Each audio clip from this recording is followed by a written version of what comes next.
I look just like I came from the farm. You look magnificent. No, we've been doing some good work today, so that's good. All right, you're hot. All right. Well, great. Well, My name is Earl Imes. Where you from, Earl? I'm a farmer. I'm a seventh generation North Carolinian, and I'm also a historian and curator of agriculture, community history, and African American history at the North Carolina Museum of History. Today we are out here to mark what we just coined the 1%er. We've discovered an ancient longleaf pine at Kingswood Elementary School here in Cary. After clearing the brush from around the pine, we discovered at least another, possibly two more longleaf pines. We think that these longleaf pines survived the last timber cutting in this community. This is a historic African American community established after the Civil War, back then known as Lincolnville, which extends from the western part of Cary, the eastern part of Cary, over toward the western part of Raleigh. Historically, that community backed up to another old black community called Method, where the NC State baseball field is now. And then next to it was a larger black community called Oberlin. But these communities were connected, and this community, established after the war, largely agricultural agrarians, and we believe also some of the last Tar Heel or turpentiners. This particular tree has a wound that when we inspected it, it appears it could possibly be a turpentine wound. That's further discussion and inspection, hopefully, with some of the records, but we do know that the Page family that established Cary, North Carolina in the 1870s were essentially timber people, timber prospectors. Back in those days, people would have also called them turpentine factors, or people who are looking at futures of turpentine. Well, the futures of turpentine was not that good, not nearly as good as longleaf pine timber cutting after the war, so the Page family were more involved on the timber end. The turpentine distilleries did not come in this part of the state, New Hill, North Carolina in particular, until 1907. So we think that this tree survived both the Page, what we call harvest of timber, in the latter part of the 19th century between the 1870s and the 1880s, and also the turpentining from the latter part of the 1880s and 1890s up to the early 20th century. So looking at the tree on inspection, we haven't bored it, but of course we can do further inspection. The tree appears to be at least 200 years old, which would make it possibly as old as our country. The longleaf pine forest was native to this part of North Carolina before Cary was incorporated in 1872. And in fact, the longleaf pine forest predominated this part of our Piedmont into the coastal plain down into the eastern part of the state. And if you can imagine this, the longleaf pine forest extended westward from here, 93 million acres, to what we call the piney woods of East Texas. That's our original longleaf pine forest. If you were to go back to the colonial era here in North Carolina. So the significance of this tree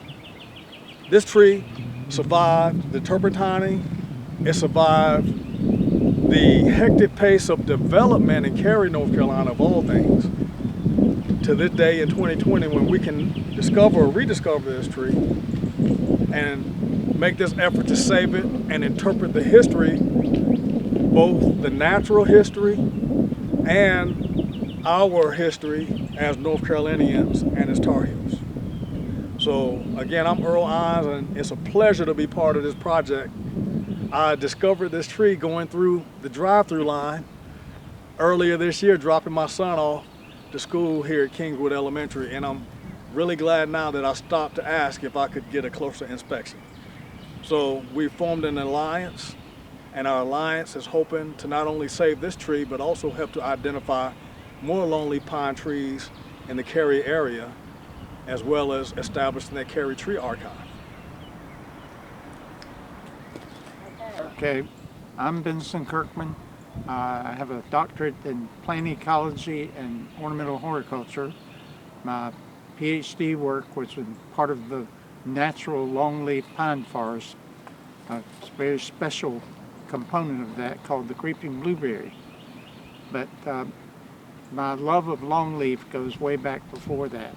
I've worked with the Nature Conservancy and state parks and Triangle Land Conservancy and other groups trying to preserve the native longleaf and enhance and multiply the longleaf forest. But I was called in on this tree as the tree juror for the Capital Trees program, which started in Raleigh and evolved to Wake County and is dormant at this point, but we hope this may be the beginning of bringing it back. But I am particularly interested in this tree because it has characteristics of what is known as Pinus sonderegii, which is a hybrid of longleaf and loblolly pine, much less common than even the longleaf. If it is that, it would make it even doubly special, but if it's just a sort of stunted longleaf, it would still be a very, very special tree. The horticulture of it, and I'm going to get a forest geneticist out here to confirm whether it's a pure longleaf or what could be an interaggressive hybrid, where it's partially loblolly mixed with longleaf, which would be even less common, but we're going to find out. The scientist in me woke up when I saw the tree and said, this is a problem I got to solve. And it's going to be fun getting the answer. And the best part is the tree right now is in 100% better condition than it was at 8 o'clock this morning. And I'm just delighted to see the special attention given to such a magnificent tree. The longleaf, we'll stand 5 feet apart. Stand right there. Yeah, I need to Make sure that's we're both in the frame. Can you get the tree? Is the tree in the frame Yeah. too? join the Longleaf Alliance. Yes. There, All Is right. that what we're calling it? there you go. Yeah. Well, there's already a Longleaf Alliance. Yeah, Yeah. I need This is There going you to go. be Carrie's member of it at one longleaf point, and I legacy. need to join it Yeah. again. Yes, you're right. I'm George McDowell. This is Lois Nixon, and we're the straw that stirs the drink. Thank you. I'm Lois Nixon. A long time ago, in the 1980s, I was on the Cary Appearance Commission and the chair of the Cary Appearance Commission. And then I've been an environmental educator for many years and retired from that job.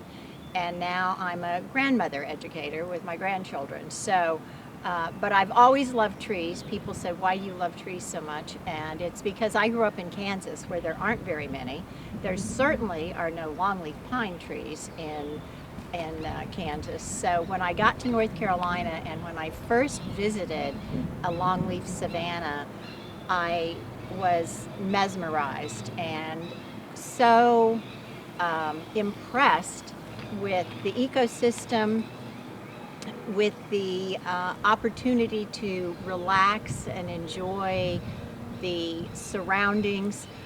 When you're in a longleaf pine savanna, a large one, and the wind is blowing like it is a little bit today, you can hear the needles, those 12-inch long needles from the longleaf touching together, and it makes a humming sound. Some people say that the longleaf pine forest sings, and if you're quiet and listen, you can really hear that. There's also an entirely different floor of a longleaf savanna. There is wiregrass, there is some sable palm, which is also native.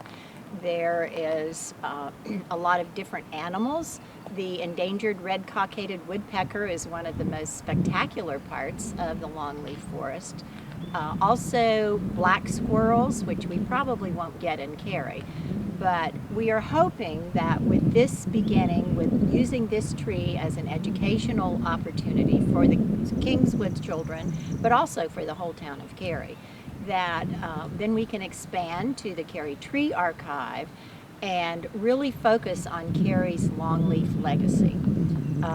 At the Carey Tree Archive, we're growing right now about 50 tiny little longleaf seedlings to plant this fall, and we will expand our educational effort in the Carey Tree Archive with our little miniature longleaf savanna. Thank you. Hi, Basil. Hello.